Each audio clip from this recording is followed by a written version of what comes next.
Ateliê Digital.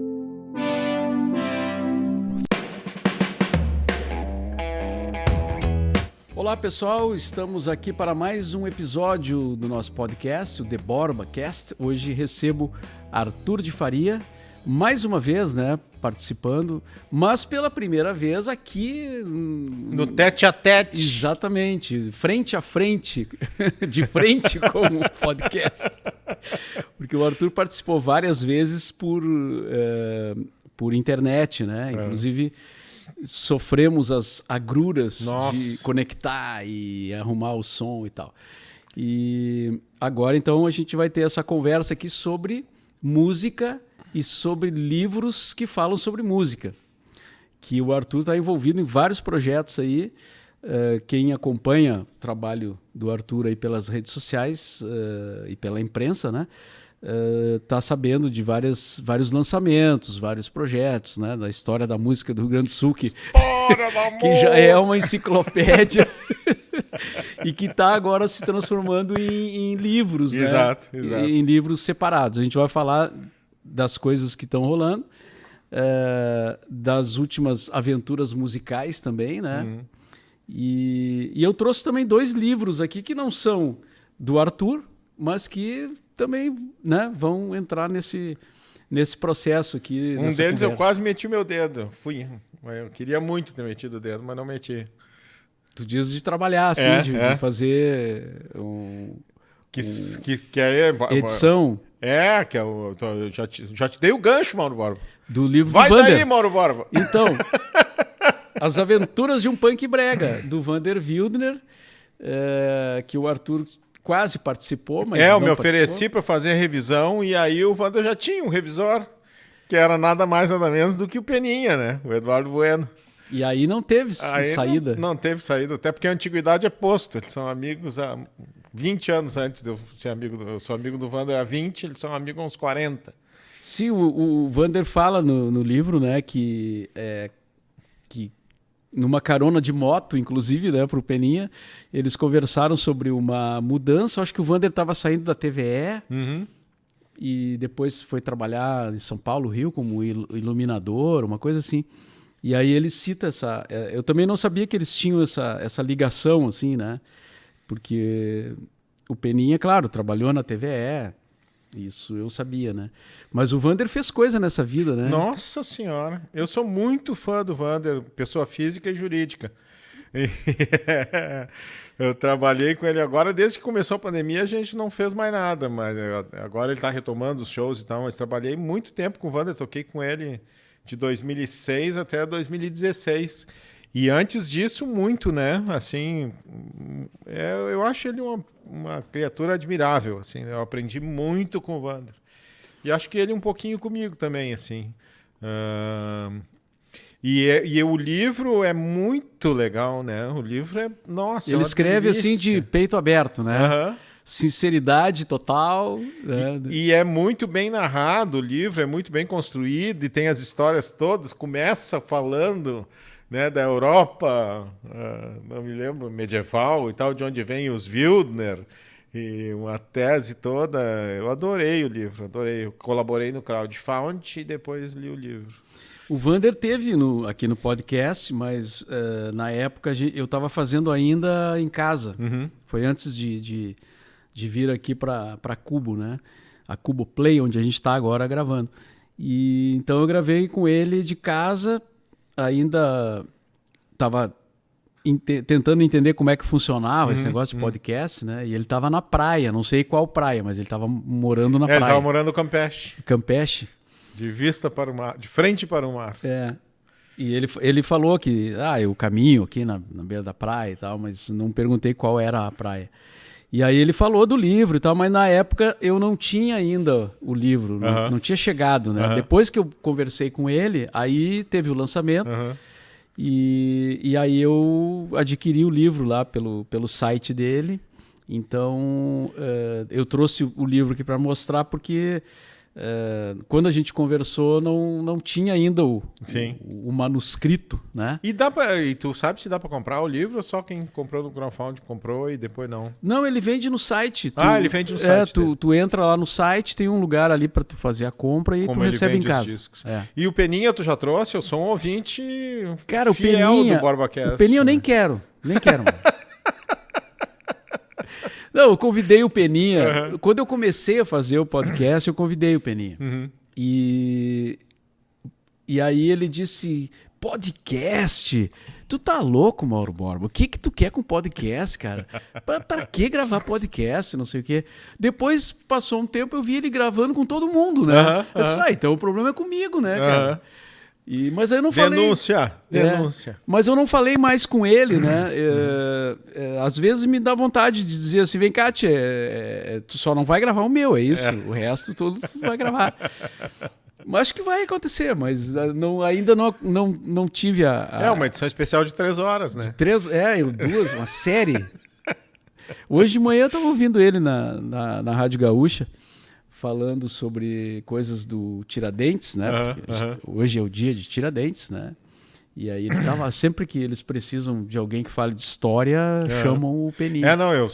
Eu não sou muito de podcast, como tu bem sabe, e nem de youtuber, né? Mas tem 2 podcasts que eu ouço sempre, que é o teu e o do Paulo Inchaus, porque o do Paulo Inchaus faz tempo que ele não faz. E YouTube eu vejo o Peninha, tudo que ele faz. Assim, vejo todo. E o Porta dos Fundos e o Greg News. São as coisas que eu vejo. Eu tenho umas histórias boas com o Peninha pra gente contar. Posso imaginar. Tem umas histórias boas. Mas vai rolar. Agora que tu comentou aí, eu vou tomar tento, como dizia a minha avó. Toma tento. Pois hoje eu ia ligar pra ele, eu até me esqueci depois. Mas para dizer, cara, como é que tu não fez ainda um Não Vai Cair no Enem ou um Buenas Ideias sobre o Aleister Crowley? Um bruxo, que ele deve saber bastante coisa, né? Porque se ele não sabe, ele inventa um pouco. Se não sabe, ele inventa.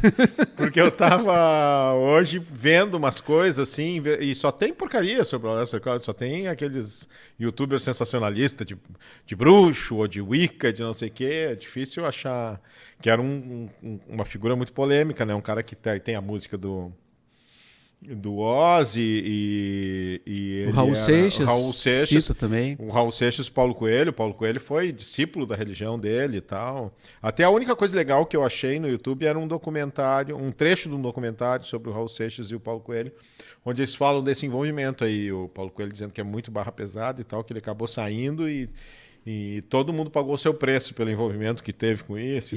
Rapaz, então o negócio era pesado mesmo. O negócio era pesado.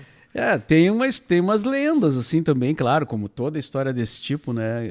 O Led Zeppelin citava muito, sim. Né? E, inclusive o Jimmy Page ou o Robert Plant agora, não sei. Eu acho que o Jimmy Page comprou uma mansão que era dele. Comprou a casa que era dele e tal. E eu vi hoje também, eu sabia que o Fernando Pessoa era amigo dele, mas não sabia que eles ficaram 1 mês trancados.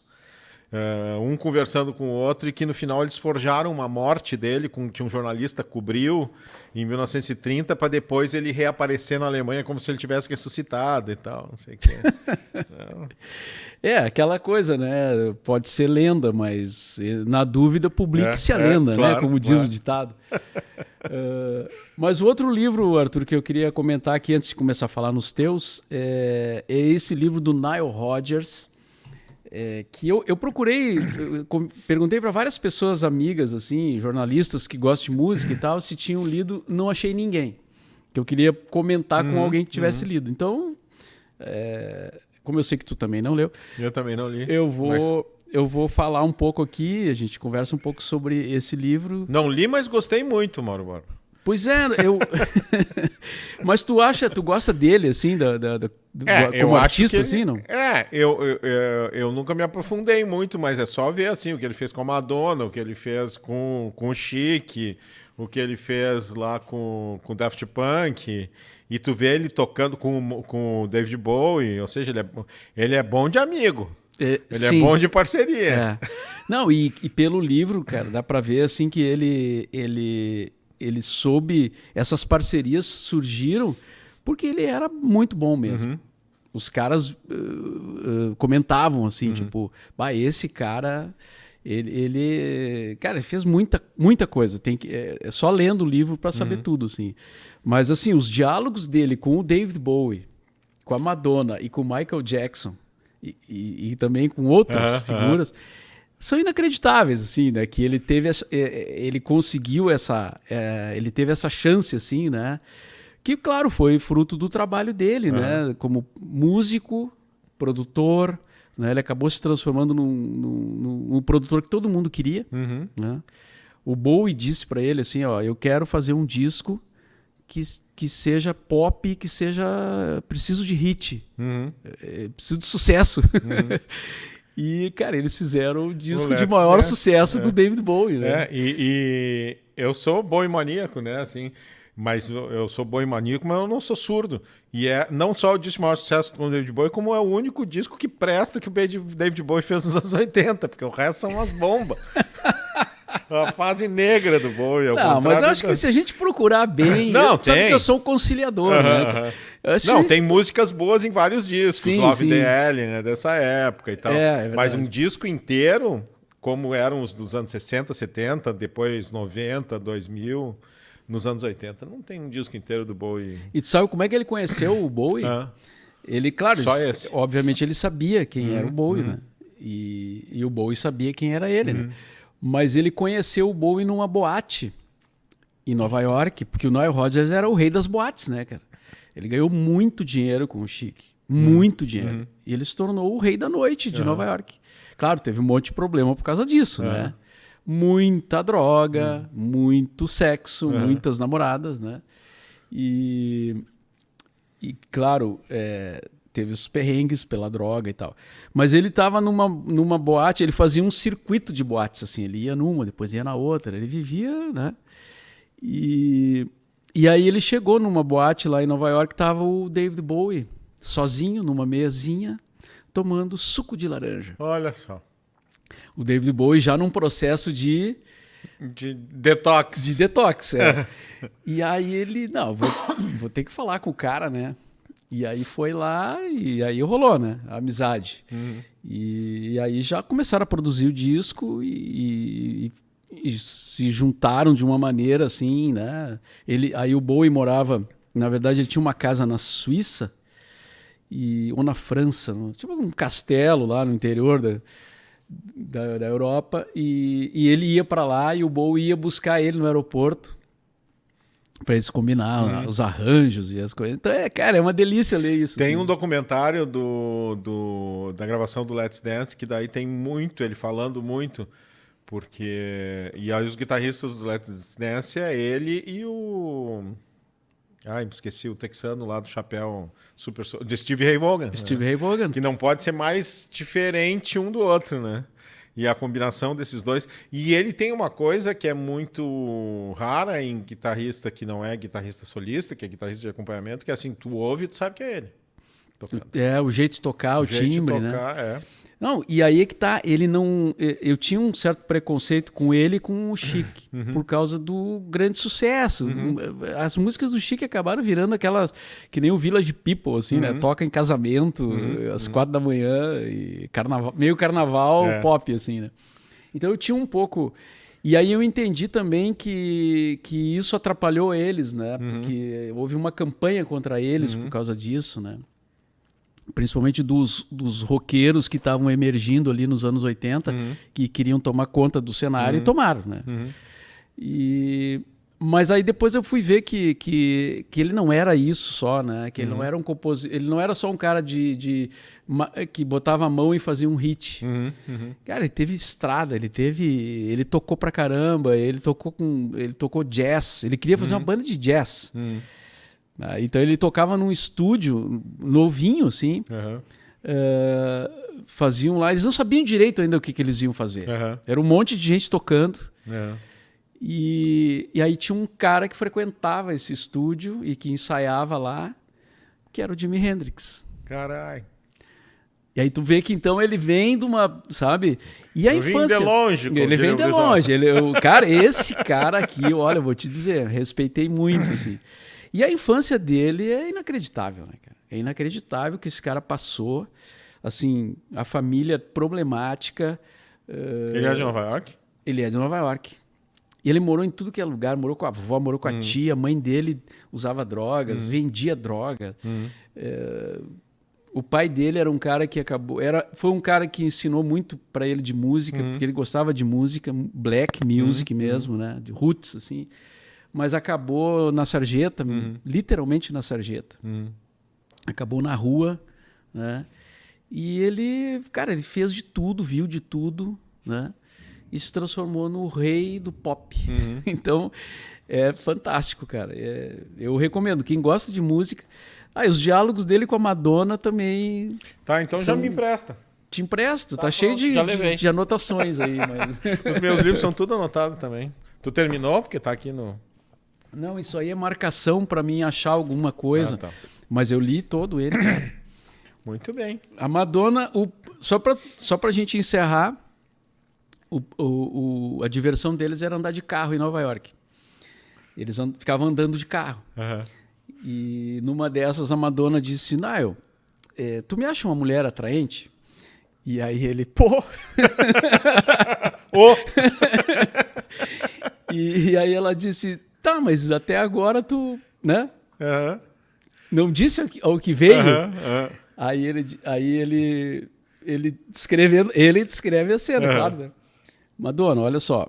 Primeiro que eu sou teu produtor, eu não gosto de misturar as coisas. Ela assim, todo mundo que trabalha comigo já quis. Por que tu? A questão é por que tu ainda não, entendeu? Aí ele disse, não, é que tu gosta desses caras bonitões, tipo Champagne. Não é o meu caso. Eu sei bem o meu lugar.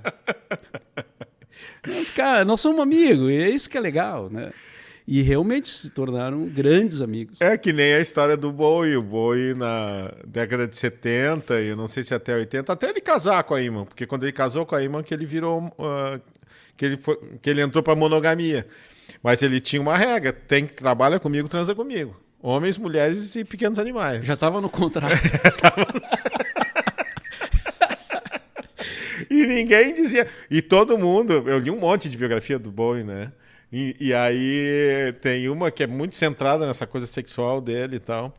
E aí as pessoas dizendo... As mulheres dizendo, né? Que jamais ele poderia... Que ele não seria cancelado. Porque ele jamais forçou nada. Ele era um sujeito que ele era... Tudo era com ele. Ele perguntava... Você gostaria de ir para a cama comigo hoje? Se a pessoa dissesse não, ele não insistia. Ele mantinha mas é que todo mundo queria, né? E aí tem uma mulher que ele sempre desejou e que ele nunca teve, que era a Mrs. Vanderbilt, da música, inclusive aquela do Paul McCartney, que tem, né? Que era uma mecenas da arte, uma mulher bem mais velha, uns 20 anos mais velha do que ele, e que daí uma vez ele foi muito em cima dela e ela disse... Dá pra ser meu filho, né? Fica aí no teu canto, não te acho bonitinho e tal, mas não, eu gosto de gente mais velha. Uma pessoa bem resolvida, né?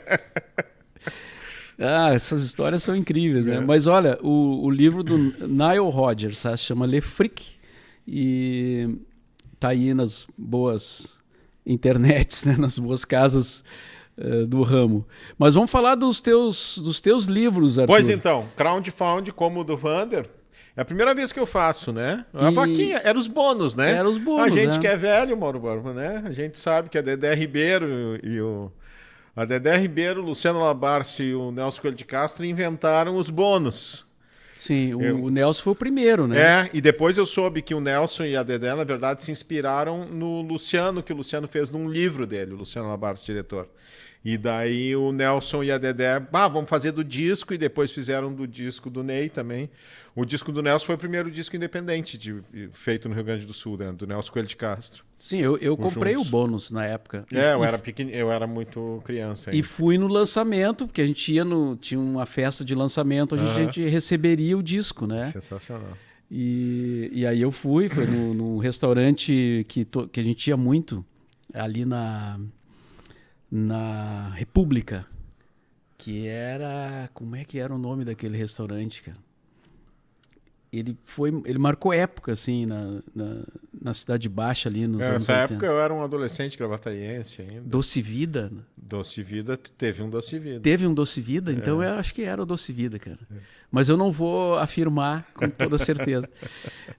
Nessas horas tinha que ter um produtor aqui, né? Olhando na internet. E aí, há tempo que eu estava pensando nisso, de fazer um crowdfunding, mas eu via os amigos todos dizendo, cara, é legal de fazer, é importante, mas é chato, é extenuante, principalmente a coisa depois de entregar as recompensas e tal, não sei o quê. Daí eu achei o melhor dos mundos, né? Porque eu comecei desde antes da gente se conhecer, desde 1991, 92, eu comecei a juntar material sobre a música de Porto Alegre, que no primeiro momento era só juntar coisa. Daí no final dos anos 90, não, no começo dos anos 90, o Carlos Branco era coordenador de música da Prefeitura Municipal, ó, tá ali, ó. Tá na tela aí, para quem tá assistindo, né, no YouTube. E o Branco, coordenador de música, fez um projeto muito legal, que era para ser uma série de fascículos e discos sobre a história da música de Porto Alegre. Que, claro, quando o Branco saiu, o negócio ainda seguiu mais um e depois parou. E eu fiz o primeiro, ele me encomendou o primeiro, que era as origens da música de Porto Alegre. Era até 1927, quando começa o rádio. Daí eu já tinha esse começo de pesquisa, me agradei do negócio, e aí continuei fazendo. No final lá em 99, o Branco me propôs de novo para a gente fazer um livro para ser dado de brinde de fim de ano de empresa, que foi feito. 100 anos da música de Porto Alegre, que vinha com CDs também. Ah, eu me lembro disso, eu tenho. Exatamente. E aí eu segui nesse negócio. E segui escrevendo, quando eu vi eu tinha 1.800 páginas. E aí eu comecei a procurar editor. Primeira editora que eu procurei foi a Cloba e o Rafa Barcelos, né, da Libretos. E aí a Clô chegou a fazer um projeto gráfico e tal, mas disse, cara, é mais viável a gente pensar isso em fascículos ou em vários volumes. E eu teimando, pensando naquele livrão dos Beatles, sabe, daquele que tem 1.400 páginas, 1.500, do Bob Spitz, eu acho o nome. E, enfim, daí fui num segundo editor que me propôs a mesma coisa, eu também não topei. Aí no terceiro que eu fui, que foi o Tito, da Arquipélago, eu acho que eu já estava cansado, ou o Tito foi melhor de argumentação, e o Tito me convenceu. Cara, vamos desdobrar isso aí num monte de livro. E aí o primeiro que a gente fez foi o capítulo, o que seria o capítulo da Elis, porque a Elis ia fazer 70 anos, naquele momento foi 2015. E aí a gente lançou Elis, uma biografia musical, que é um livro que nunca parou de vender.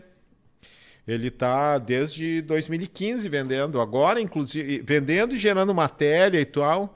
Inclusive agora nos últimos meses ele foi indicado no site da Rolling Stone entre as biografias de mulheres da música mundial, foi indicado no UOL entre biografias de músicos e tal, naquela revista Aventuras na História. Então é um livro que segue me dando alegria, né? E algum dinheiro também. E algum dinheiro, um bom dinheiro. Eu te digo que só com esse livro eu ganhei mais dinheiro do que com todos os meus discos. Primeiro que livro paga mais, né? E segundo que disco foi parando de vender. Mais uma vez que eu estava comentando isso com o Vitor Ramil, super empolgado, o Vitor me disse, tá, mas tu sabe que não é tu, é a Elis, né? Eu digo, não, eu sei que é a Elis, que não sou eu. Tá, mas tu tá, de certa forma, tu tá ali, né? Sim, então... sim. Não, e agora, inclusive, o livro vai sair na Argentina, finalmente. Ontem eu recebi a capa. Então agora pra ti é momento de... Eu que sempre fui um lacaio do imperialismo portenho. Então, tu é um admirador da cultura. Um grande admirador da cultura argentina. Vai sair na Argentina para uma editora de lá, está sendo traduzido nesse momento. Isso vai ser muito bom, cara, porque presumo. Porque o argentino gosta muito de música brasileira. Muito. A música brasileira, sim, né? Sim. A MPB, digamos assim. E gosta muito de livro. E as tiragens dos livros lá são muito maiores do que no Brasil, apesar da população ser muito menor, né? Tem uma tradição... de livraria, de banca de revista e tudo. E de alfabetização também, né? Que é uma coisa muito louca, assim. Em 1900, eu estudei isso uma época, em 1900 e pouco, o nível de alfabetização da Argentina era maior do que no Brasil nos anos 70. Sim. Ó, tá aí a capa do livro. Eu nem trouxe o livro porque eu já mostrei tantas vezes esse livro aqui, que vão achar que eu estou ganhando alguma coisa. Eu adoro essa capa. Bom, então daí, mas daí o Tito, como um bom editor, me disse, não, Arthur, vamos alternar assim, livros que a gente sabe que vão vender com livros que a gente não sabe se vai vender. E aí, então, esse da Elis, a gente sabe que vai vender. Bancou, fez tal, não sei o quê. O próximo era esse que é o primeiro volume da história da música de Porto Alegre, que é a história desde que chegam aqui os açorianos, lá em 1750, e vão ficando até o final da Era do Rádio, 1950, 200 anos. Que é um livro que, em primeiro lugar, não vai interessar praticamente ninguém fora de Porto Alegre. O livro da Elis vende bem no Brasil inteiro, né? E, em segundo lugar, é um livro que é mais, gera mais... a pessoa tem que ter um interesse específico nisso, né? E daí ele me propôs, então vamos fazer esse aí com crowdfunding. Eu digo, se tu fizer tudo e eu só tiver que te obedecer, tu me pede o que tu me pedir, eu te faço, eu topo. E aí é isso, então eu não me preocupei com nada do crowdfunding, eu só vou fazendo o que ele me pede. Então, aí é bom, né? Aí é bom. E melhor, quando o livro estiver pronto, é a editora que vai mandar para as pessoas tudo. Eu só vou ter que autografar e tal. Tá, mas então, esse já é o outro livro, né? Esse é o que está agora na captação, que é o Porto Alegre, uma biografia musical, aquele que apareceu ali, volume 1, que vai até o dia 5 de maio. O crowdfunding, inclusive algumas das recompensas já acabaram. Só tem mais duas para uma das recompensas mais legais, que eu acho que é o livro, mais uma audição comentada ao vivo, que a gente vai fazer em algum lugar aqui em Porto Alegre. E tá no fim, tá em 91% já. Então foi um sucesso, foi uma experiência minha muito legal. E é um trabalho de uma vida inteira, né? Então eu tô muito empolgado com isso. E deve sair até o final do ano mais um volume, que é o Lupicínio, uma biografia musical do Lupicínio, que foi o doutorado que eu defendi agora há pouco, assim, em literatura brasileira, orientado pelo Fischer. Então é um outro livro que, por enquanto, que esse também não vai precisar de crowdfunding, porque o Lupicínio é um nome nacional, assim, e que a gente deve lançar também pelo Arquipélago até o final do ano. E aí os outros volumes são o segundo volume, daí um geral da música de Porto Alegre, desde quando começa a televisão. Eu não sei se o meu corte final vai ser no ano 2000 ou se eu chego até agora, que muito perto sempre é muito delicado, né? Tu vai arrumar muita inimizade, muita gente vai ficar puto porque não tá no livro, outros vão achar que não sei. Talvez o meu corte seja no ano 2000 ali. Aí, uma biografia do Radamés Inátali, que é um nome nacional também, um cara muito importante, que não tem uma grande biografia dele, tem uma que foi escrita nos anos 80 e a família, eu estou em contato com a família, ele foi para o Rio em 1930, fez a sua carreira lá, mas a família está muito junto comigo, assim, então vamos fazer. Um do rock gaúcho, que provavelmente vai ser o último, do rock em Porto Alegre, na verdade, porque já é muita coisa falar da cidade, falar do estado em todo, e um da música regional, que esse eu espero, daí eu lanço e fujo de Porto Alegre, para não aparecer morto. Olha... Se bem que o do rock também pode gerar morte. O do rock não, o do rock vai dar discussão, vai dar discussão na internet. Assim. Mas esse do rock gaúcho a gente quase fez junto, lembra disso? Sim, nós falamos disso várias vezes. Tu chegou até a me entregar uma pasta com um monte de texto, que verdade. Era uma pesquisa que tu tinha feito sobre as origens do rock em Porto Alegre. E aí a ideia era que eu seguisse a partir dali. Né? Exatamente. Mas aí não andou o projeto. Ele ficou como um possível projeto, assim, né? Eu nunca descartei, né, de fazer. Mas agora que tu vai fazer, bom, aí não tem porquê, né? Até 1970 tá pronto, porque até ali é fácil, né? Ainda bem que eu falei muito com o Mutuca enquanto o Mutuca era vivo, né? Porque o Mutuca... Aliás, esse é uma coisa, se alguém souber, entre em contato com o Mauro Borba, comigo, com a produção. O Mutuca tinha um acervo gigantesco sobre isso, né? E que ele morreu, não sei quem ficou com esse acervo, porque o Mutuca era o maior pesquisador dessas origens da música de Porto Alegre no rock, né? Assim, eu conversei muito com ele muitas vezes. E muito do que eu sei, que eu aprendi dessa época, dos anos 50, 60, Foi o Mutuca que me contou e me mostrou e me mandava coisa e tal. E eu não sei onde ficou isso. Eu lembro o dia que eu conheci o Mutuca na Rádio Bandeirantes FM. Nossa, que espetáculo. Antes da Ipanema. Sempre falo isso porque para muita gente a Bandeirantes FM, aquela Bandeirantes era outra história, né? Não era o que a Bandeirantes... Hoje existe ainda a Bandeirantes, né? Mas existe a emissora. Mas antes da Ipanema a gente fazia uma rádio que veio a ser a Ipanema, né? Mas que se chamava Bandeirantes e que era na frequência 99.3. Aí chega o Mutuca lá, quando a gente começou a tocar os artistas daqui, que era uma coisa que a gente entrou fazendo de uma forma muito forte, assim, né? Tocando o Ney Lisboa, o Taranatiriça, e enfim, quem a gente tinha acesso, o Bebeto Alves, né? Às vezes em fita ainda. Chega um dia o Mutuca lá na rádio, e eu não sabia quem era ele, né? E aí ele disse, eu sou músico e tal, eu tenho uma gravação aqui que eu fiz e eu vi que vocês estão tocando aí e tal. Eu disse, não, vamos escutar e tal. E aí colocamos para rodar e eu disse, mas é rock, cara. E ele, mas claro! Eu não sabia, né? E aí foi engraçado, assim, né? Tu lembra que música era? Não lembro mais que música era. O Mutuca tem uma discografia muito aquém do que ele poderia ter tido, né? Assim, ele tinha que ter gravado um monte de disco, era uma figuraça. E esse negócio da Ipanema é muito claro pra mim, assim, porque essa música da década de 70 eu pesquisei muito, eu fiz o meu mestrado sobre os Almôndegas, e que nunca saiu em livro, mas vai ser incorporado nesse segundo volume, né? Que eu fiz, daí era os Almôndegas e a gênese dessa canção urbana gaúcha ali em 1975, falando sobre as rodas de som do Arena, a Rádio Continental, o Vivendo a Vida de Lee, o grupo Pentagrama, que não é de metal satânico, mas era um grupo gaúcho progressivo do Jerônimo Jardim, e os Almôndegas. Sim, mas na época, por exemplo, eu nem sabia que Pentagrama tinha a ver claro, com metal e demônio e tal. Mas aí... e aí depois, quando das coisas que eu já escrevi sobre anos 80 e sobre o rock e tal, é exatamente a mesma importância, assim, que já foi devidamente contada em vários livros.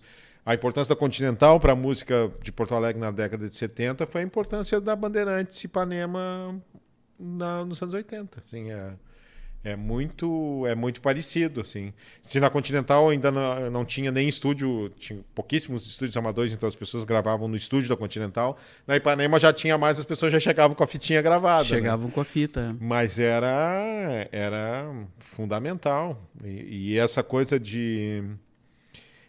da Ipanema também como um guia do gosto de uma geração, né? Assim, era muito referência, assim. Era tanto das coisas que eu sabia que eu ia gostar, porque eu ouvia na Ipanema e porque eu ouvia vocês recomendando, quanto as coisas que eu sabia que eu não ia gostar, porque vocês estavam recomendando e eu sabia que tinham as coisas que a gente coincidia de gosto e as coisas que não, né? Mas isso é uma coisa que eu acho que se perdeu muito, muito. Eu sinto muita falta disso de curadoria, que era também no jornal, né? O crítico de cinema, o crítico de música, aquele que tu conhecia o gosto do cara, e tu sabia quando tu ia gostar de uma coisa que ele tinha gostado, e que tu sabia que tu não, quando ele gostava de uma coisa que, assim, que tu sabia que não ia gostar, assim, o cara... Então, valia a indicação e valia a indicação para tu não... Mas isso está acontecendo em toda a imprensa, né? Eu acho. Porque até no futebol, né? A gente, por exemplo, que gosta de futebol, não é o teu caso, né? Mas eu gosto. A gente gostava de ler algumas colunas de algumas pessoas que escreviam sobre futebol. Sim. Né? E a gente também é a mesma coisa, a gente sabia mais ou menos, conhecia o estilo da pessoa, né? Mas havia uma literatura sobre aquilo, né? Tinha um Rui Carlos Osterman escrevendo sobre futebol. Tu tinha sei lá, várias pessoas, o Lauro Quadros, claro, tô citando mais os radialistas, mas tinha os caras de jornal também, né? Que escreviam sobre futebol. E hoje é uma coisa mais... tá muito clique na internet, assim, né? Essas postagens, umas notícias, uns comentários, assim, umas coisas para ganhar clique, né? Não tem muita literatura. E aí vai para todas as áreas, né? Vai para todas as áreas. Eu não sou um cara saudosista, eu acho que são formas diferentes, né? Mas tem uma coisa... Eu sinto falta de curadoria nisso, né? Assim, porque a gente tem acesso a tudo. Eu sou, por exemplo, uma pessoa que, como artista, odeia o Spotify.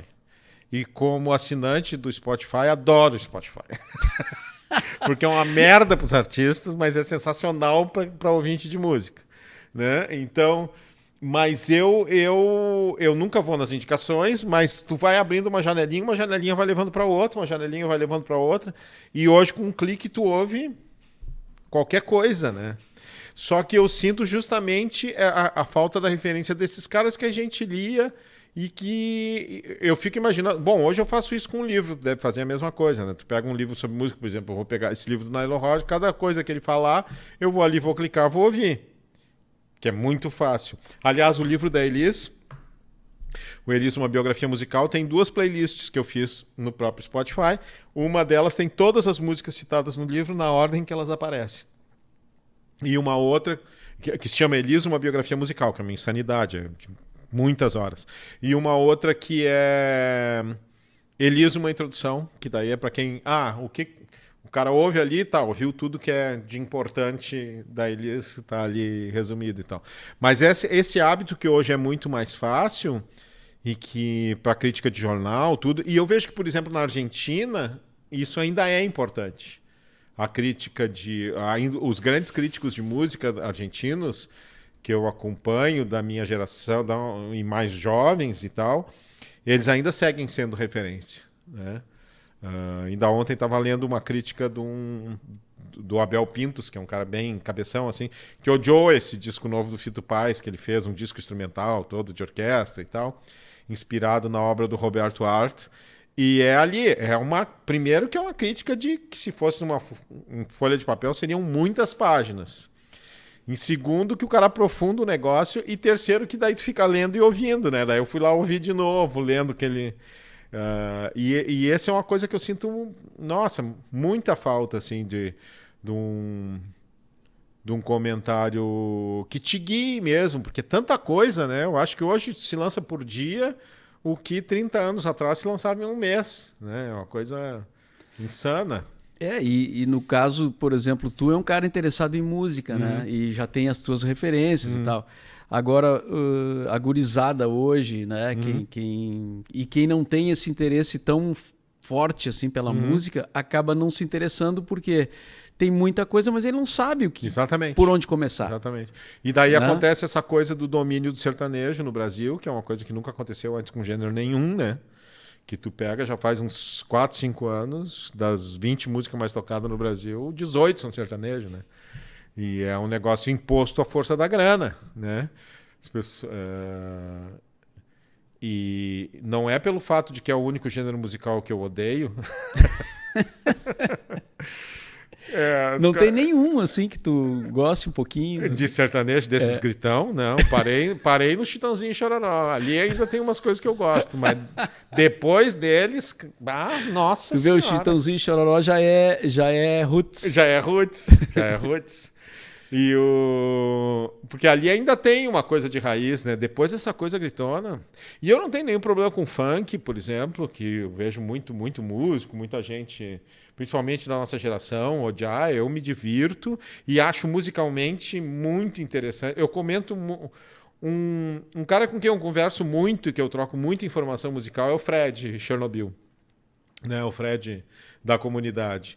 E o Fred foi o primeiro... Eu fui ouvir funk a primeira vez por causa do Fred, lá nos anos 90, né? A comunidade foi a primeira banda aqui em Porto Alegre que trouxe essa informação do funk carioca. Do funk carioca, né? Que eu tô falando. E eu fui acompanhando desde então. E musicalmente tem coisas muito interessantes no instinto, assim, na tosquice. E a gente que é músico vê isso de um outro jeito, né? Então, o Fred, que conhece muito bem os dois mundos, o mundo do músico tradicional, assim, né? Que é um cara que estudou muito, é um grande músico. Muita gente não sabe, mas o Fred é um grande músico. E tem todo esse outro lado de DJ, então a gente fica se divertindo com as coisas... umas bobagens de música, assim, tipo... Tem uma coisa de música contemporânea, lá do Stravinsky, do Arrigo Barnabé, não sei o que é do politonalismo, que é uns instrumentos tocando num tom, outros no outro, que é um negócio super cabeça, super pensado pela música erudita, que os caras do funk vão lá, colam um negócio no outro e foda-se. E sai um politonalismo radical, Arrigo Barnabé, assim... Mas eles nem sabem disso. Não sabem, mas não importa, porque musicalmente é muito doido, muito interessante. Aí vem os músicos careta dizendo, mas o cara tá cantando em tom menor e o acompanhamento é em tom maior. Sim, olha que legal! Olha o barato louco que está dando, né? É isso. E é essa coisa... E muitas... As grandes inovações de música popular foram feitas por quem não estava sabendo o que estava fazendo. É isso. Esse é o grande barato da música popular, né?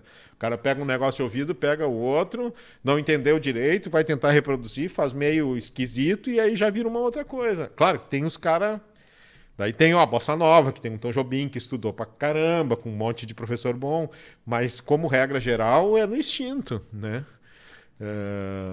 E isso eu acho muito legal, acho muito vivo da música, assim. E eu sou um pouco bastardo nisso, assim, né? Eu vou falar um pouco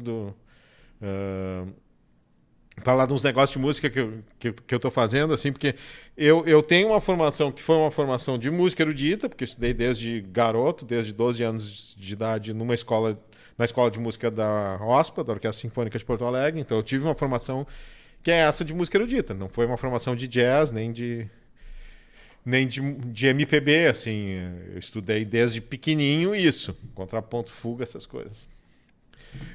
Então, eu fui ser músico por causa do Arrigo Barnabé. Então, claro, Crocodilo é o meu patati patatá. Começou se divertindo horrores, né? Então... não tinha como sair. E aí, esse fato... Isso é uma coisa que eu acho muito legal agora. Eu sou muito encantado com essa geração que tem menos de 35 anos. Tanto em Porto Alegre quanto no Brasil. No cenário mundial, eu sinto muita falta de saber mais. Assim. Tem algumas bandas que eu gosto, mas que eu conheço muito pouco, assim. Tem o Black Midi, que eu não sei se tu já ouviu, que é uma banda bem doida, bem legal, que eu gosto. Tem uma outra, King Gizzard, não sei nem dizer, que é da Austrália, que também é uma banda que tem umas coisas malucas que eu gosto. Mas eu acompanho muito pouco, alguns caras do hip hop e tal. Mas no Brasil, em Porto Alegre, eu consigo acompanhar. E eu vejo essa geração de quem tem menos de 35, é impressionante, assim, porque eles têm uma coisa que a gente... Eles não têm uma coisa que a gente tinha, que é preconceito. Eles gostam de tudo. Eles gostam de tudo. E isso faz dar umas misturas muito loucas. Que era uma coisa que, na nossa geração, na minha e na tua, era assim, se o cara era do rock...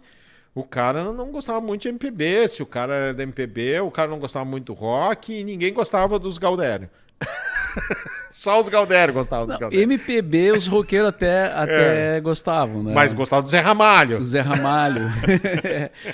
Mas, assim, dentro do rock aí tinha umas tendências que não se bicavam, né? E ainda dentro das tendências. E hoje eu vejo que é uma coisa muito mais eclética. Então isso gera umas coisas muito malucas, assim. E aí, de uns tempos para cá, eu tenho feito questão de trabalhar com músicos muito jovens e que me trazem muita informação e com que eu aprendo muito. Trabalho com os velhos, mas trabalho com os novos também. Porque daí eu me dei conta um dia, vendo um show de lançamento de um disco do Ian Ramil, que eu conheci com 10 anos de idade, filho do Vitor, e que hoje tem mais, sei lá, o Ian deve estar entre os 35 e os 40. E aí eu me dei conta que a gente estava no meio do caminho dessa vida. Porque ali naquele momento, aquela música do Arnaldo Antunes que a Adriana Calcanhoto cantava, né? Antes de mim vieram os velhos, os jovens vieram depois de mim, estamos todos aí, no meio do caminho dessa vida. Que é uma frase lá da Divina Comédia também.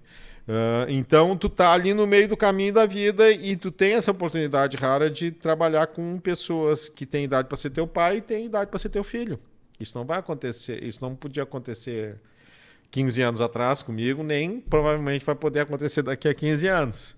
Né? Eu tô com 53. Então eu tenho procurado muito misturar essas gerações e é impressionante, assim, porque eu sinto que tem um real respeito e uma real curiosidade que eu não senti na geração seguinte à nossa. A geração que hoje tem os seus 40, 45, eu não tinha nenhuma conexão com essa gente. Assim, com essa gente querida, mimosa e tal. Uns guri. Era muito... Mas eu acho que é uma coisa meio natural da geração seguinte renegar né? E aí pulou uma geração e eu me sinto muito conectado com essa gurizada que tem idade para ser meus filhos, assim. Mas isso é uma forma de tu também dar uma rejuvenescida, exato, né? Exato. Eu digo tu, mas nós todos. Nós todos. Porque aí tu descobre que se tu te conectar com a gurizada, tu tem uma chance aí de não ficar velho tão cedo. Exatamente. Não, e tem a outra coisa que é o fato de que os nossos filhos têm essa idade, né? Os teus estão chegando. E tu tem que conviver, que conviver com a coisa cultural deles. Não, né? e me mostrou, a Maria Antônia, que está com 23 agora, ela me mostrou muita coisa que eu não gosto, evidentemente, mas muita coisa que eu gosto. Né? E me mostrou muita coisa que eu jamais teria ouvido. Assim. A Taylor Swift, tu curtiu ou não? Quando ela era mais pequenininha. Agora ela já não é mais tanto da Taylor Swift. Eu tô na fase Taylor Swift. Tu tá na fase Taylor Swift. Mas a Maria Antônia é mais muito de black music, assim, né? Muito, assim, e que isso eu acho a música boa pra quê, né? É uma coisa que eu sempre brinco com o Juarez Fonseca, crítico de música, que aliás eu ouvi o podcast também. É uma coisa. Eu não me lembro se o Juarez nem falou. Eu acho que o Juarez falou isso quando tu entrevistou ele. Que é a coisa que eu sempre fico pegando no pé dele quando ele fala música boa. E eu digo, que música boa pra quem, Juarez? Tem ninguém que ouça uma música e pensa, nossa, como eu gosto dessa música ruim. A música boa sempre é a música que a pessoa gosta, né? A gente discutiu muito isso no cafezinho, Nossa né? Senhora. Lá na rádio. Várias vezes a gente discutiu esse negócio. E aí, pra essa geração da Maria Antônia, é muito assim, depende de música boa pra o quê, né? Música boa pra cantar bêbado, abraçado nos amigos, sertanejo universitário. Eu nunca ouvi ela ouvindo sertanejo universitário em casa. Né? Então são as diferentes funções da música, né? Por isso que tu fez música para bater o pezinho. Exatamente. Música para ouvir sentado. Agora vai sair agora em maio vai sair finalmente o álbum que a gente gravou antes da pandemia desse grupo que eu tive durante 20 anos, o Arthur de Faria e seu conjunto, né? Que acabou em 2015. Daí depois eu comecei a trabalhar com os músicos jovens. Foi uma experiência muito boa, durou um tempinho. E aí eu misturei os jovens com os velhos e montei uma orquestrinha, também juntando com a coisa de música para cinema e para teatro, que é uma coisa que eu mais faço e que até começar a pandemia era o que me dava dinheiro, atualmente nada me dá dinheiro. Não, o livro da Elis O livro da Elis. Tu vai ter que declarar no imposto de renda. O livro da Elis eu sempre declaro no imposto de renda, esse livro novo também e tal. E direito autoral de música também, das coisas que eu já fiz, rola um pouco. Mas... Aí eu montei uma orquestrinha para tocar as minhas trilhas.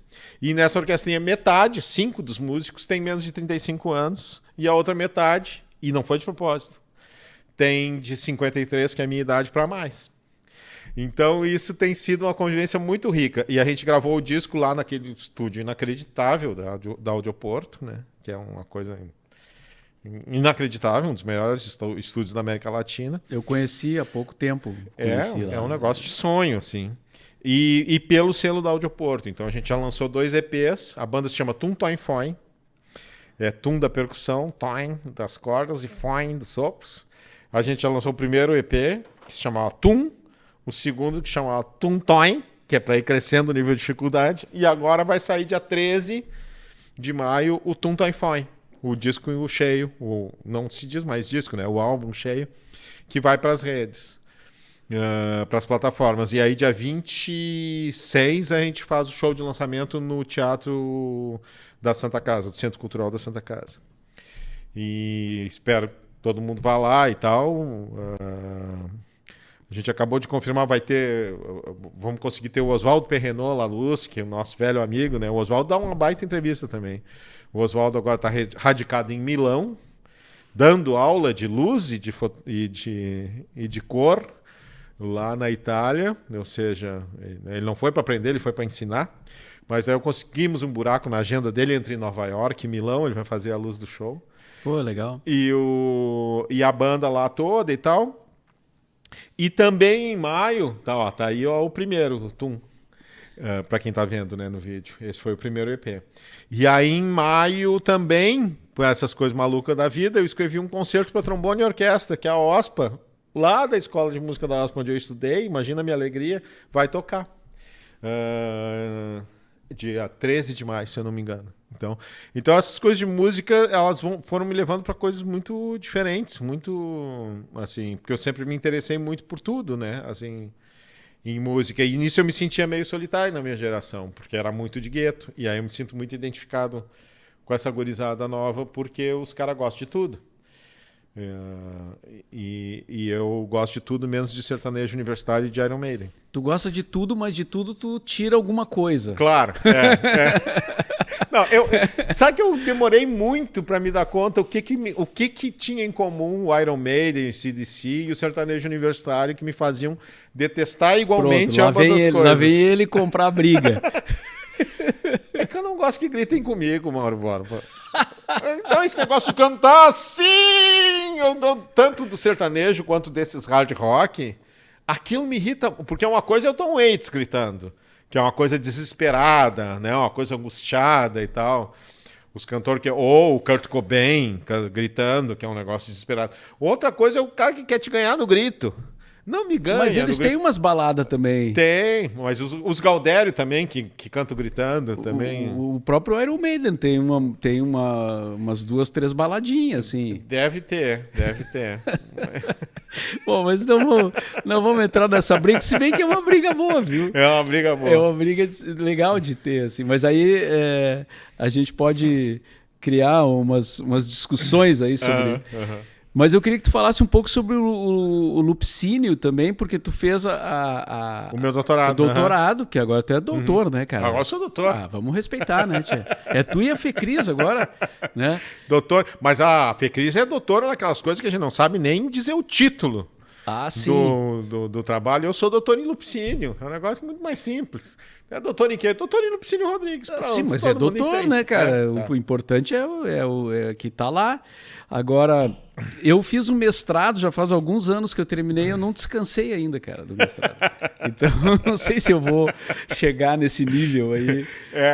Eu fiz isso também. Eu dei um tempo entre o mestrado e o doutorado, mas isso é que é... E o Fischer me dizia, o Luiz Augusto Fischer, meu orientador. Aliás, o Fischer tu não entrevistou ainda, né? Já. Já? Já. Ah, tá. Não foi aqui no estúdio, mas a gente fez. Vou catar lá. Tem, com a participação da Fecris, inclusive. Eu acho que eu vi, mas faz tempo isso. Porque o Fischer é um que me dizia, cara, emenda, e eu não emendei. Daí tu vai esfriando. Se tu dá uma parada, aí é difícil. Tem que emendar. Tá, mas o Lupicínio em livro só quando sair o volume inteiro. Mas a ideia é que saia no fim do ano. No fim do ano? No fim do ano. Tá, e da tua pesquisa do Lupicínio, assim, pela figura dele, que é uma figura, né? Não? Imagina, Lupicínio Rodrigues, né, cara? Tu fala, ele é um símbolo não só da boemia, da música de boemia, né? Mas de Porto Alegre, das coisas dele aqui, o fato dele ter feito o hino do Grêmio, que não precisava isso, mas enfim, né? Alguém tinha que fazer o hino do Grêmio. É o hino do cinquentenário ainda.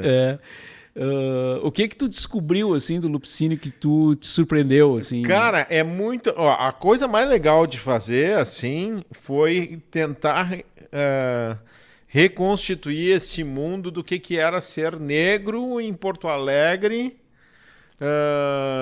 quando o Lupicínio começou lá, o Lupicínio nasceu em 14, né, em 1914, na Ilhota, um bairro que não existe mais, que é ali onde é o Centro Municipal de Cultura Lupicínio Rodrigues e onde é o Ginásio Tesourinha. Ali, o Arroio Dilúvio, que hoje é uma reta, né, o Riacho Ipiranga ali, ele era cheio de curva.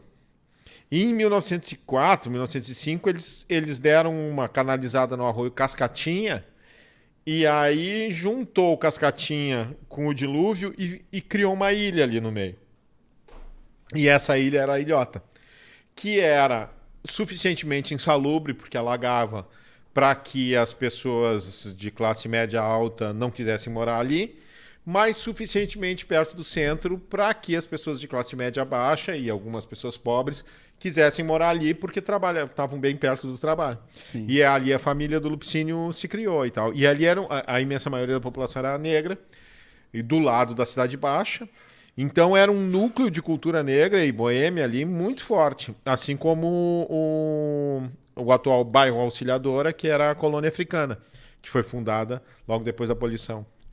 Então e depois esses outros ambientes, esse ambiente da boemia, também muito interessante, e principalmente depois quando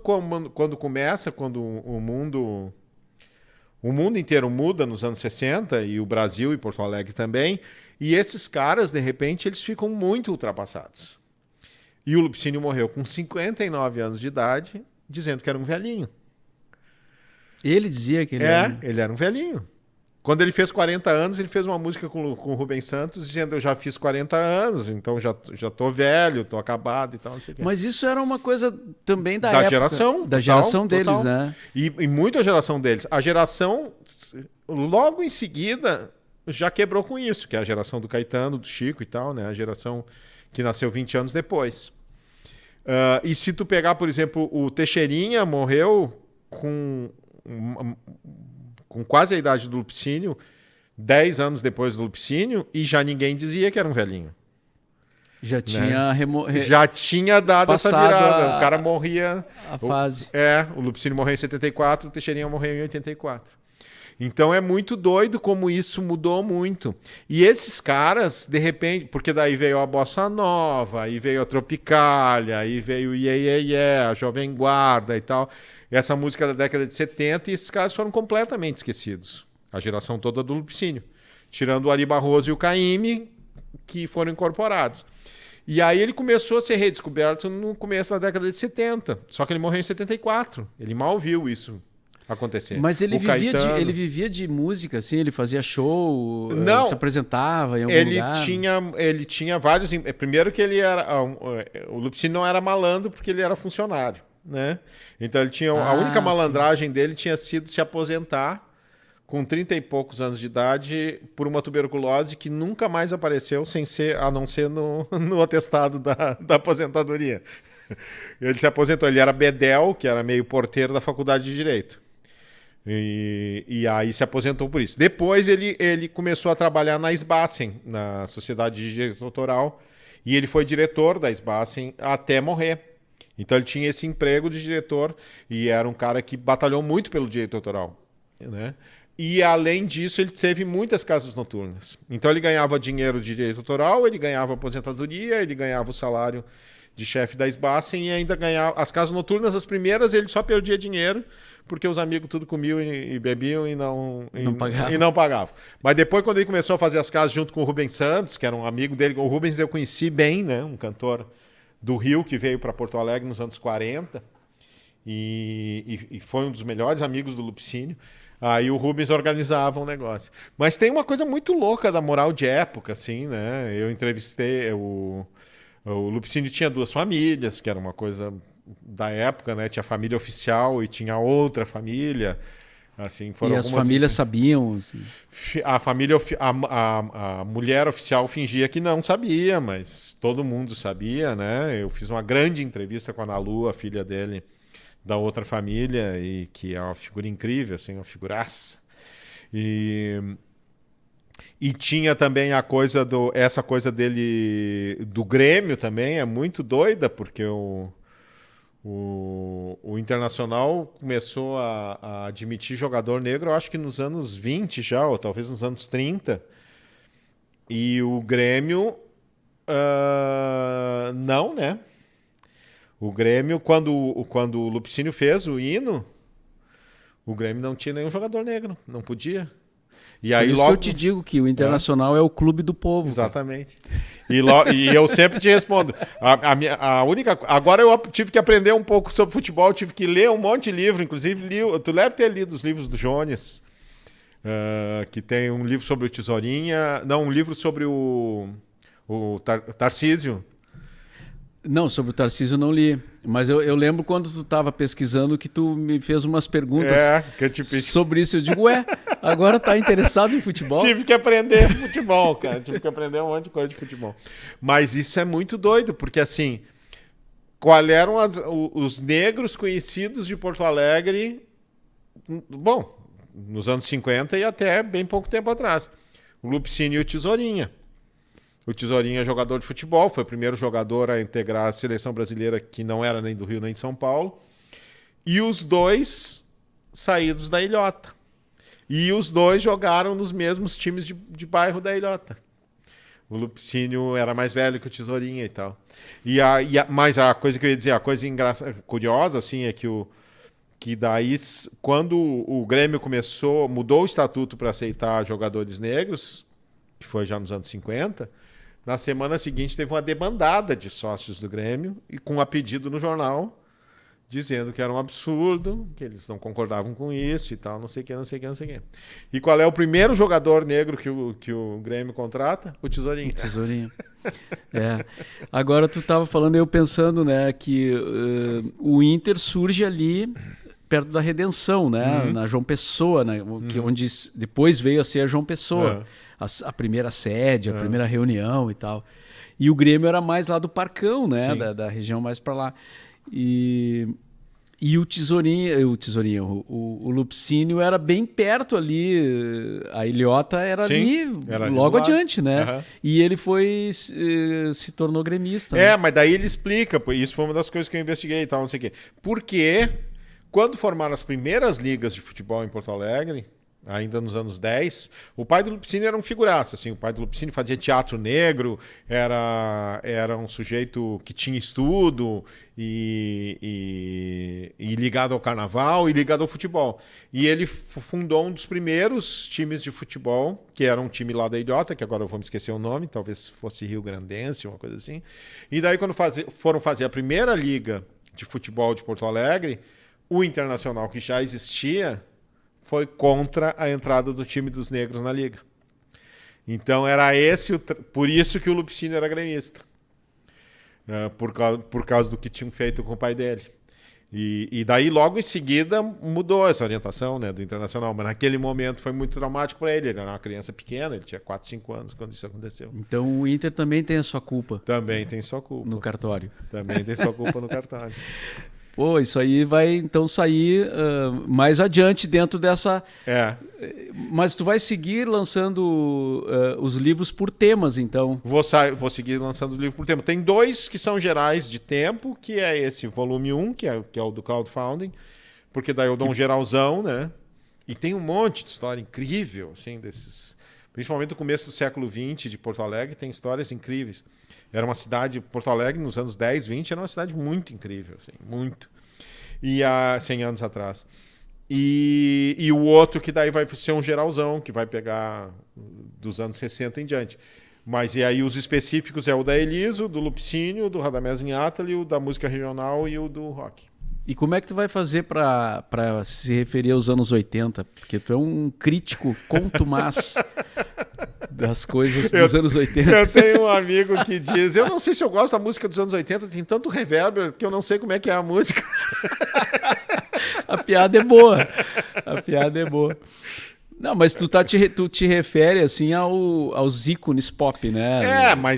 E eu tento, na medida do possível, a gente sabe que isso é impossível, né? A não dar opinião.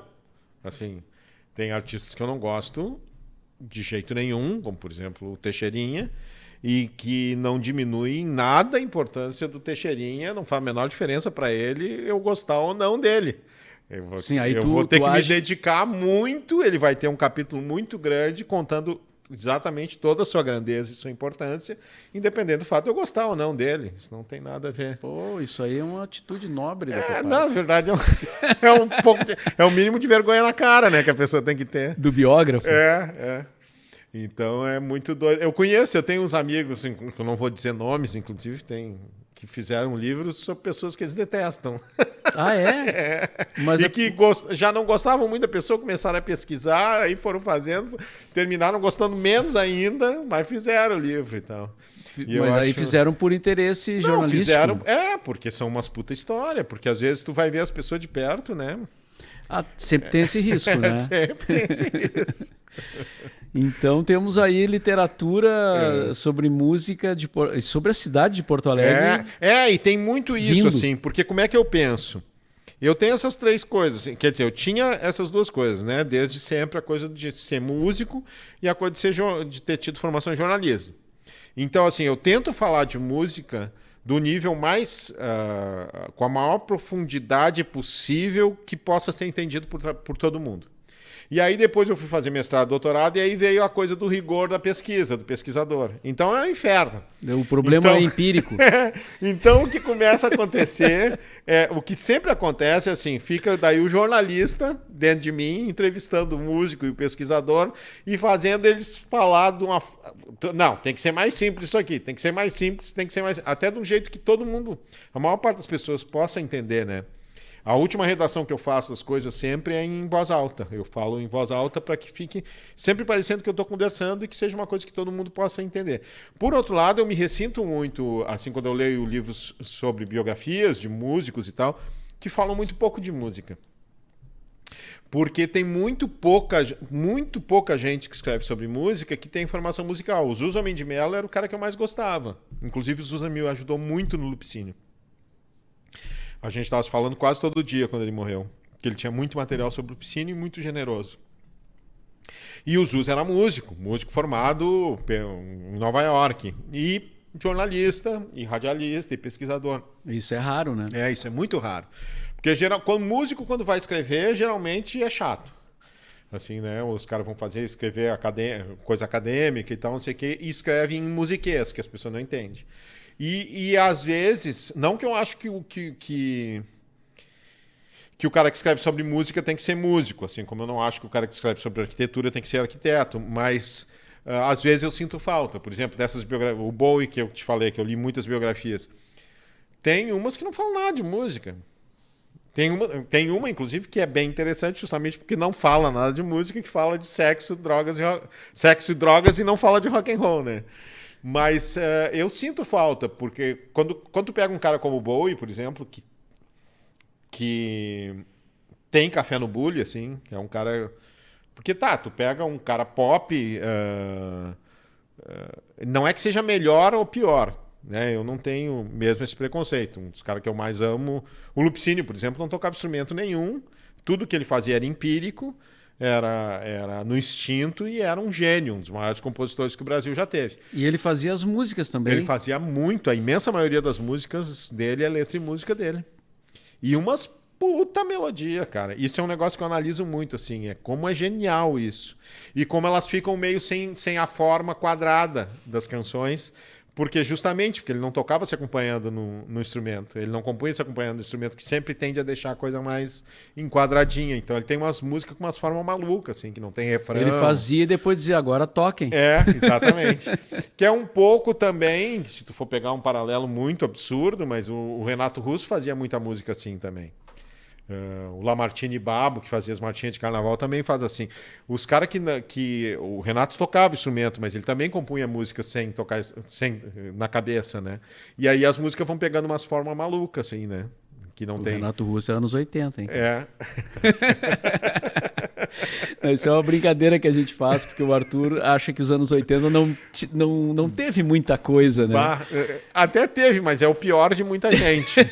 É o pior de mas muita gente. Mas é que os anos 80, cara, não querendo reacender essa chama agora, mas os anos 80 se produziu coisa demais. Sim. Então tinha de tudo, cara. Tu tinha rock, tu tinha experimentalismo, tu tinha o pop, obviamente, né? que era o que mais aparecia. Mas, ao mesmo tempo, tinha, né, os King Crimson, o Tom Waits, né, Laurie Anderson. E os Arrigo Barnabé. Isso dos anos 80, meu.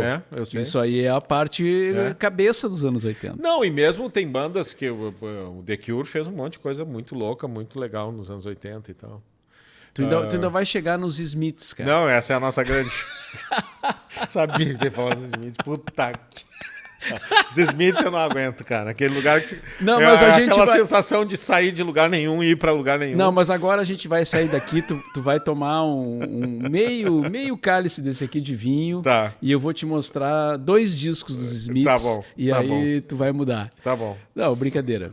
Mas pior até que ia ser divertido isso. Eu tenho um monte de amigo fã dos Smiths, assim, bem fã, assim como tu. E de diversas áreas, assim, que todos me dizem a mesma coisa. Tá, tu pode até não gostar, mas não conta, que pega mal pra ti. Não, mas aí tu cria polêmica, isso também faz parte. Mas o que aconteceu muito, no Brasil principalmente, é que teve essa explosão do rock, Brasil e Porto Alegre, né, nos anos 80, em 85, principalmente ali, por volta de 85, né? E aí os caras da MPB ficaram pendurados no pincel pensando o que eu faço.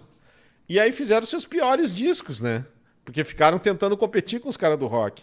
O único cara que saiu bem, acho que, assim, os 2 caras que saíram bem dos anos 80, na minha opinião, dos caras da MPB, um foi o Caetano, que sempre teve esse gene de acoplar tudo, né? E aí ele fez um disco de rock melhor que todos os discos de rock dos anos 80, que é o Velô, eu acho, né? E o Chico, que fingiu que isso não estava acontecendo. Ficou na dele, né? Se tu pegar os discos do Chico dos anos 70, 80, 90, é igual. Não faz de conta que isso não está acontecendo. Sim. Ficou na dele. Porque os outros, Gil, Gal, Maria Bethânia, a Elis morreu no comecinho, né? Mas todos, pegar todos, Elba Ramalho, que era uma artista muito... O Fagner, que nunca mais achou o prumo... o Milton, que levou um tempão para achar o prumo de novo, todo mundo ficou querendo competir com os caras do rock e fazendo umas coisinhas...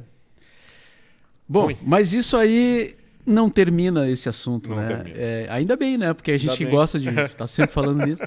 Mas, Arthur, para encerrar, teve uma provocação de um ouvinte que no episódio anterior, que eu gravei com o Edu Mendonça, respondendo umas perguntas de ouvintes, se reencontraria a primeira formação do Cafezinho. A primeira ou a segunda, né? Porque a primeira ficou pouco tempo junto, assim, com o Garavelo e tal. Para quem não sabe, o Cafezinho é um programa que a gente apresentava juntos numa rádio FM, a Pop Rock. Porque, obviamente, tem pessoas de outros lugares que ouvem, né? Claro. E aí a pergunta que eu já te faço, tu faria esse reencontro, por exemplo? Não. Eu, tu, o Fetter, Não. o Garavelo. O Garavelo, sim. Mas não faria. Não, de jeito nenhum. Eu também acho que o Fetter não toparia, mas... Eu pretendo, então, fazer o seguinte, eu perguntar se quem quiser vem. Então tu já sabe que não vou querer. Não, mas aí tu pode olhar a lista e dizer, dependendo da lista... né? Não, por exemplo, a formação que está agora, eu gosto de todo mundo. Não, né? tá, mas seria lá do início, Sim. entendeu? Para causar um retrocesso maior, Sim. assim. Até porque eu já te falei isso, a formação que, para mim, sem dúvida nenhuma, foi a melhor do Cafezinho, é Adriano, Heron, Simone, eu, tu, e aí os outros que iam e vinham, né? O Inchausp, o Couto e tal. O Ramiro. O Ramiro. Mas essa formação que tinha o Heron e o Adriano, nossa senhora. O Heron eu já te falei, volto a repetir, ele sempre diz que eu exagero. Eu conheci muita gente muito talentosa nessa coisa de fazer humor e comentar em rádio e tal, não sei o quê, mas eu conheci um cara genial, que é o Heron. Eu acho o Heron genial. E ainda esses dias ele me mandou umas coisas. Tá, agora tá meio velho, né? A gente ficou... Porque é um tipo de humor que algumas coisas envelheceram muito mal, né? Outras não, né? Até que a gente passou pouca vergonha, né? Se a gente pensa... Não, a gente... Claro, hoje tu ouve um programa dali dos primeiros, assim, Sim. Tem umas coisas que... Tem coisas que não dá hoje mais, não né? dá mais. Mas assim, a gente nunca teve muito preconceito... sei lá, com causas LGBT, esse tipo de coisa, né? Sempre foi... Em compensação, machismo. Total. Racismo e coisas do gênero. Aí são coisas a gente aprendeu muito. A gente aprendeu muito. Nossa. Mas é isso que eu digo. Então, assim, eu tenho saudade de muitas pessoas, assim. E essa formação aí, sempre que eu me lembro do cafezinho como uma coisa divertida de fazer, de a gente lavar a alma rindo, e daí sai todo mundo feliz e vai almoçar junto. Essa turma aí. Arthur, mais um bom papo, então. Vamos. A gente Bives. O Bives, Ih, um monte de gente passou por ali. A gente retoma aí essas coisas todas. Retoma. Te manda um WhatsApp e te digo, fulano vem. Obrigado aí por mais esse papo musical e livresco, né? Aqui no The Borba Cast, que volta semana que vem com mais um episódio aqui direto da Cuboplay. Valeu, Arthur. Valeu. Até mais. Até.